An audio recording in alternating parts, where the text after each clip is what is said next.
spent the day tidying up the shed, the workshop, and so I'll give you a little tour around. Okay, as you immediately go in, there's some balsa wood sheet stock. Not the only balsa wood I've got, but it's handy there in the box just to pick their general sizes. Then I've got my bandsaw, which is always in use all the time. I've got a little hand sander here, quite an antique that is, vintage. And then I've got the sander disc, and also the grindstone, but I don't use that here because of sparks, it could be a bit dangerous. Some airframes in the corner here, rubber models mostly, awaiting conversion and repairs. And then we've got models hanging up in the ceiling. It's not the ideal situation having models hanging up in a workshop, but needs be.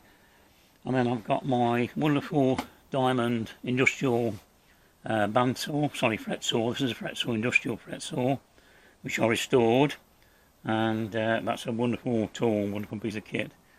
And then next to that we've got a mini router, very limited use, but it's not bad.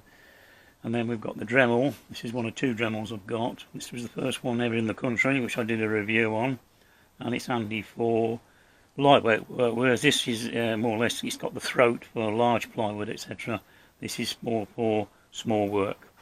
And then we've got the usual drill in the drill stand, and then we've even got, it's another antique, which is a little hand driven drill as well, but it's very, very useful. In the back there, very rarely used these days, is the lathe, the wood lathe. It's a case really of having the space to use it. A few working tools there, a few models in progress. These are the museum models I build, and these are in various states of primer and carving and sanding.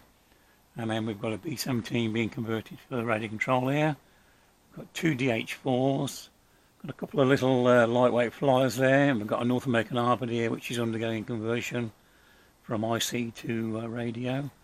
And then we've got a Fokker D7, and then we've got this Farman here, Farman monoplane parasol, which flies very well. Stuka above that, and then we've got the Percival Proctor here, and then we've got a Flying Flea, and a real nice piece there, that my father built that. That's an Orca Typhoon, which had a retractable undercarriage, and it was powered by a rubber motor as well. And it's beautifully made. I've actually restored it, and hopefully one day it'll go in a museum. And then we've got a few working tools here in these cabinets, a few power tools as well, overflow, wet and dry paper, sandpaper, a few more models hanging up, bandsaw blades, tools underneath here. You've got to make the most of it. Well, this is a big shed, a big workshop, the biggest shed I've ever had. You still need plenty of space, and you still run out of space as well. Storage for blue foam there, and some power tool kits as well. And underneath here we've got things like rods and spare blades, and also some strip wood here as well. Underneath there some aircraft spares, undercarriages, etc. G-clamps. So you get an idea of my little den, my little workshop. Don't do all my work in here, unless you do the messy cutting out and the assembly is done inside the house. But this is the workshop proper. This is where all the messy work's done, and I can go outside, and next outside in its own compartment is a disc sander as well. The messy things, so you need to protect them, and it's ideal because I can just plug it in and work them around the corner. So there you go. It's constantly under alteration, but I've just had a clear out today. I've desanded the bandsaw. That was a mammoth job in itself.